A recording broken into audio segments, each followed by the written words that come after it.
We meet Moana's villain as a monster. Fire, rage, destruction.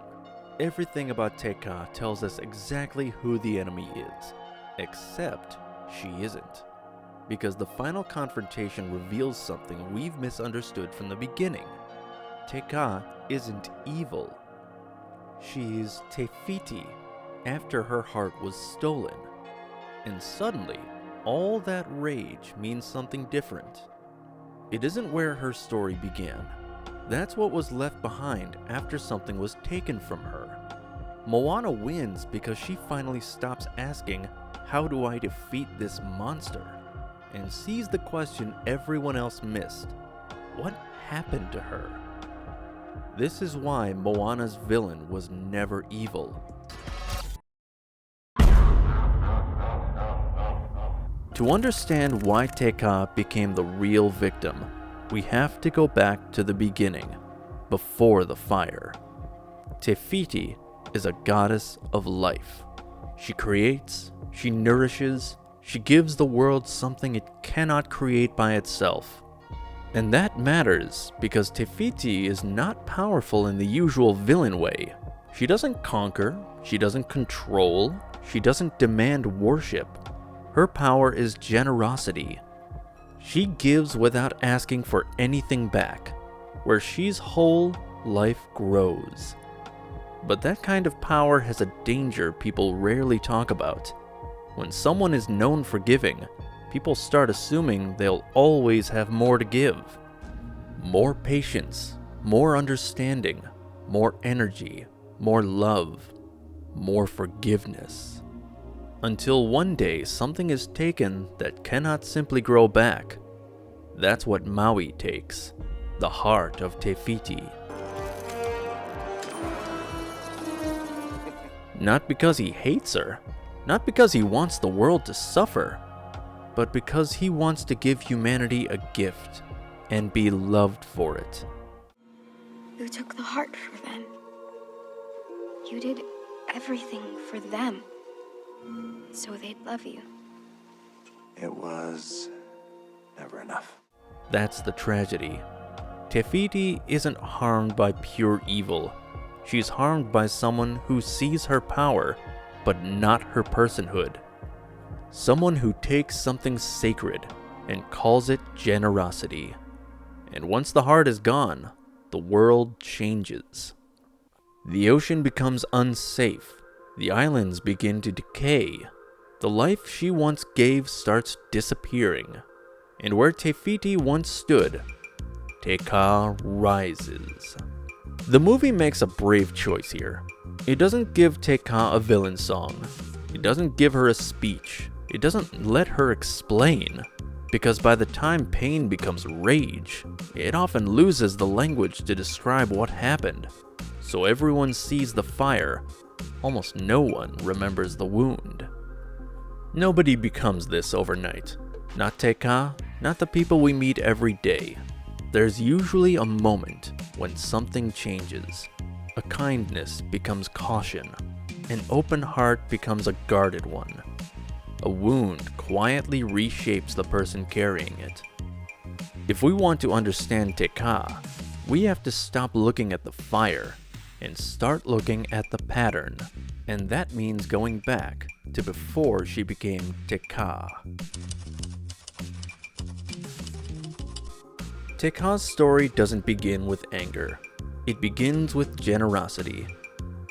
Because before she became someone everyone feared, she was someone everyone depended on. And when someone becomes a source, people often stop seeing the person. They see the function. They're the one everyone leans on. The one who never complains. The one people assume will always cope. Until one day, they don't. And once a gift becomes expected, boundaries start to disappear. That is what the heart represents. It's not just magic, it's identity. It's the part of Fiti that makes her Fiti. And Maui takes it just because he sees what the heart can do, but not what the taking will cost. That's the first wound. Not just theft, misrecognition. The world wants what Te Fiti gives, but does not recognize what taking from her will destroy. And that's painfully real, because many people are loved most when they're useful. Useful to the family, useful to the team, useful to the relationship, useful to the person who needs saving. But usefulness isn't the same as being seen. And when someone is only valued for what they provide, eventually they become less of a person in other people's minds and more of a resource. That's dangerous, because when the resource finally runs out, no one notices the 1,000 times you kept giving. They only notice the first time you can't. They ask why you changed. Why are you so angry now? Why are you so difficult? Why are you no longer the person we knew? But maybe that person didn't disappear. Maybe they were emptied. That is Teka. Not someone who stopped being good. Someone whose goodness was taken for granted, until the only thing left visible was the damage. This is where I think most of us misunderstood Teka. She doesn't manipulate people, she pushes them away. Fire, distance, rage. At first, that makes her seem simple, a monster blocking the way, an obstacle at the end of the journey. But that's exactly how misunderstood pain often looks from the outside. At some point, people stop asking what happened to you and start asking, what's wrong with you? They only ask why that person is so hard to deal with. Why are they defensive? Why do they push everyone away? Why does everything feel like a threat? And maybe the answer isn't that they love conflict. Maybe conflict became the only language anyone responded to. That detail matters. Teka isn't reaching outward. She's guarding the place where the wound happened. She becomes a border, a wall of fire around the missing heart. And that's what pain can do. It builds a personality around the injury, not because the person wants to be unreachable, but because being reachable once cost too much. So, softness becomes danger, trust becomes foolish, gentleness becomes a memory. The wound says, never again.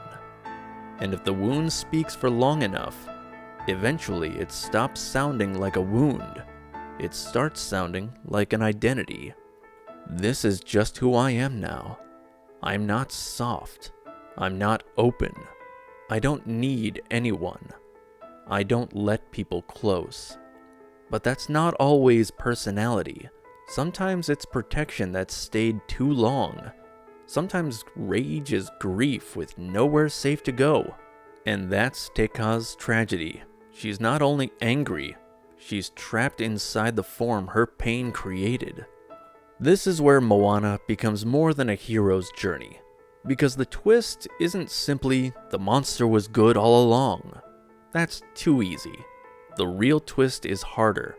Sometimes, this is what kindness looks like after it was wounded and left alone for too long. That's why Teka matters. She's not misunderstood because she was harmless. She's misunderstood because everyone saw what she became without understanding what had been taken. And once you see that, the question changes. It's no longer, how do we destroy her? It becomes, what part of her is still waiting to be returned? Then Moana does something nobody else even thinks to try. Moana doesn't defeat Teka by overpowering her. She doesn't destroy the monster, she sees her. That's the difference. Everyone else treats Teka as the problem. Moana recognizes Teka as evidence of a deeper problem, and that changes everything. That moment works because the movie becomes quiet. No final trick, no clever comeback, no punishment. Just a wounded being finally seen beneath the form everyone feared.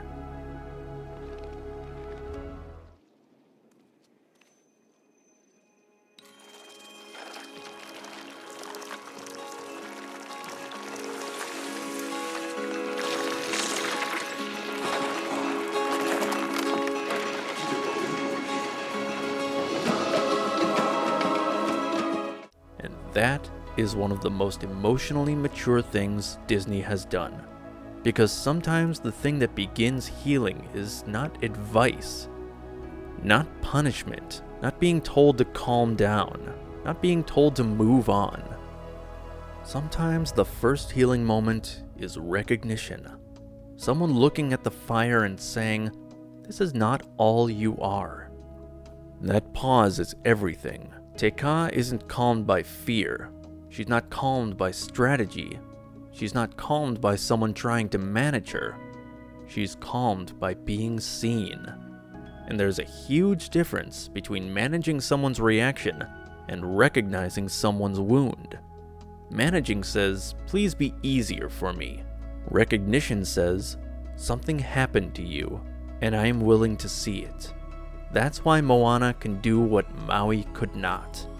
Maui tries to solve the problem through performance. He wants to be the hero. He wants to fix what he broke. He wants to regain his image. But Moana's power isn't performance. It's presence. She doesn't arrive to prove herself. She arrives to return what was taken. And that's why the restoration works. Because Teka doesn't need to be conquered. She needs her heart back. When the heart is returned, Teka becomes Te Fiti again. But even that sentence is not quite right, because Teka doesn't become someone else. She remembers who she was before the wound became the whole story. That's the deeper point. Te Fiti wasn't gone. She was buried. Under fire, under loss, under rage, under years of being approached as a threat instead of a being in pain. That's why Teka is not a typical villain. Her ending isn't defeat, it's remembrance. The answer was never destruction. The answer was return.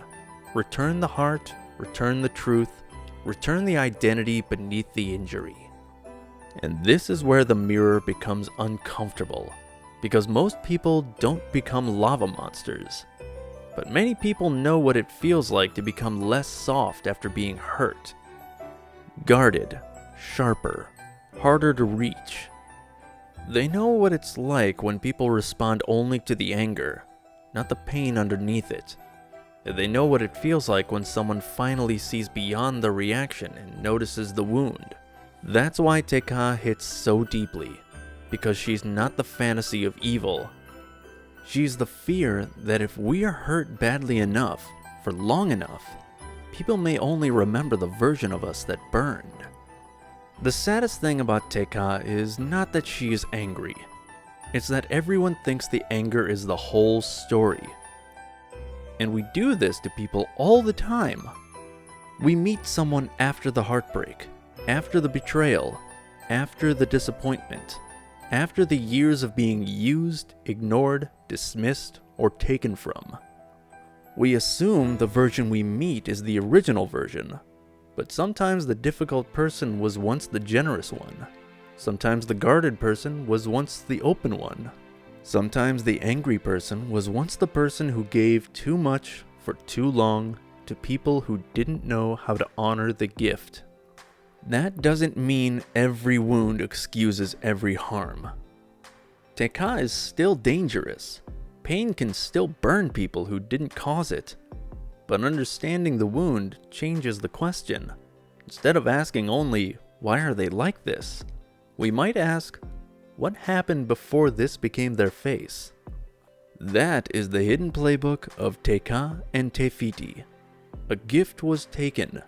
Pain lost its language, and only recognition could return what force never could.